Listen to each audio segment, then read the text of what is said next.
میں سچ کا ساتھی ہوں، مجھے سچ بولنا ہے، میں جھوٹ نہیں بول سکتا۔ میرے نبی کی زندگی کے دو پلر، عبادت، نماز نہ چھوٹے، نماز نہ چھوٹے، نماز نہ چھوٹے۔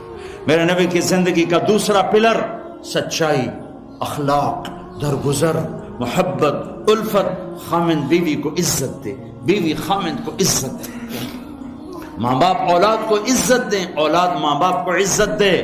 اپنے نبی، اگر اپنے گھروں کو جنت بنانا ہے تو نبی والے اخلاق سیکھو، اور نبی والے اخلاق کا ایک لفظ بتاؤں، وہ برداشت ہے، برداشت ہے، برداشت ہے، وہ صبر ہے، وہ صبر ہے، وہ صبر ہے۔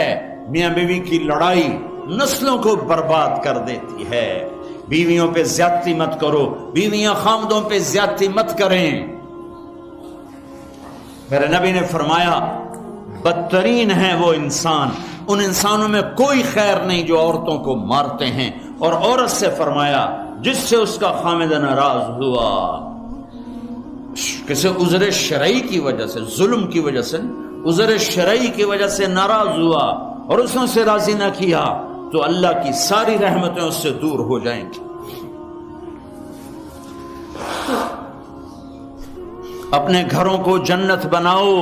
گھر جنت پیسے سے نہیں بنتے، پاؤنڈ ڈالر سے نہیں بنتے، نبی والے اخلاق سے بنتے ہیں۔ ماں باپ کو عزت دو، بیوی خامند کو عزت دے، خامند بیوی کو عزت دے۔ کوئی ایک تپ جائے تو دوسرا چپ کر جائے، ایک چپ کرے تو دوسرا اس کو دیکھ کے چپ کر جائے۔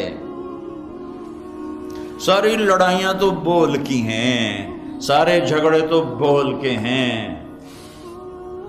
ایک بات میری لے لو، ایک بات اگر گھروں کو جنت بنانا، ایک بات صرف کہ برداشت کرنا سیکھو، بولو مت۔ میری بیوی نے بےعزتی کر دی، میرے خامن نے میری بےعزتی کر دی، اللہ کی قسم ذلت میں عزت چھپی ہوئی ہے۔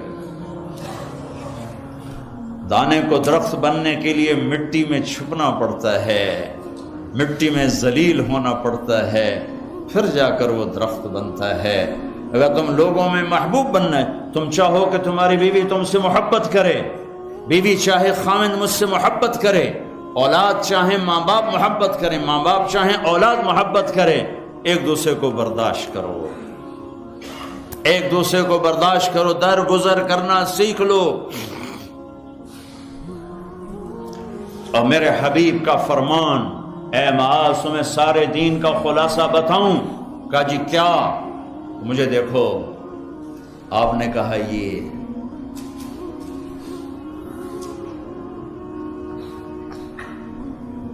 اے معاذ زبان قابو میں رکھنا، یہ سارا دین، تو سارا دین کیا مطلب ہے؟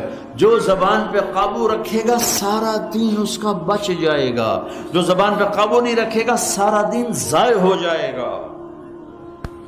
غصے کو برداشت کرنا سیکھو، ایک دوسرے کی تعریف کرنا سیکھو۔ کسی کی بیٹی کو بہو بنا کے گھر لائے ہو، اس سے وہ عزت دو جو اپنی بیٹیوں کو دیتے ہو۔ ایک عورت جب ماں ہوتی ہے تو وہ بچ جاتی ہے، قربان ہوتی ہے۔ وہی عورت جب ساس بنتی ہے تو اس کے اندر زہر بھر جاتا ہے۔ ایک مرد جب باپ ہوتا ہے، ساری رات جاب کر کے بچوں کو روٹی کھلاتا ہے، وہ جب سسر بن جاتا ہے تو اس کے اندر ایک نفرت بھر جاتی ہے۔ یہ میرے نبی نے سسر بن کے دکھایا۔ آپ اپنی بیٹی کے گھر آئے، فاطمہ پریشان، بیٹی کیا ہوا؟ کہ میری اور علی کی لڑائی ہو گئی۔ اچھا کدھر ہے علی؟ یہ نہیں پوچھا کیوں ہو گئی، بس کدھر ہے علی؟ کا یہ باہر چلے گئے۔ آپ پیچھے نکلے، ڈھونڈا، مسجد میں سوئے ہوئے تھے، ان کو اٹھایا، ابو تراب اٹھو، یہاں یہ لقب آپ کو ملا ہے۔ گھر میں آئے اور ایسے لیٹ گئے، ادھر علی کو لٹایا، ادھر فاطمہ کو لٹایا، علی کا ہاتھ اپنی ناف پہ رکھا، پھر علی کے ہاتھ پر فاطمہ کا ہاتھ رکھا اور ان کے اوپر اپنا ہاتھ رکھا، پھر فرمایا اب دونوں میرے سامنے کہو کہ ہماری صلح ہو گئی ہے۔ تو دونوں نے کہا جی صلح ہو گئی۔ تو آپ باہر نکلے بڑے خوش خوش. صحابہ نے کہا یا رسول اللہ آپ تو بڑے خوش نظر آ رہے ہیں. کہا میں علی و فاطمہ کی صلح کرا کے آ رہا ہوں. یہ سسر کا کردار ہے, یہ سسرال کا کردار ہے. لیکن میں درد سے کہہ رہا ہوں کہ ساس اور سسر ایک زہر کا رشتہ بن گیا ہے, بہو ایک ذلیل رشتہ بن گیا ہے. جیسے تم اپنی بیٹیوں کے لیے چاہتے ہو کہ کسی کے گھر جائیں تو سکھ سے رہیں, جس کی بیٹی لاتے ہو اس کو بھی سکھ دو. اور بیٹیوں سے بھی کہتا ہوں جس گھر میں جاؤ جاتے ہی ماں باپ سے جدا کرنے کی اسکیمیں نہ چلاؤ, بلکہ گھر کے لیے راحت بنو, رحمت بنو. میرے نبی والی زندگی پڑھو, اللہ کے واسطے پڑھو کہ آپ اپنے گھر میں زندگی کیسے گزارتے تھے.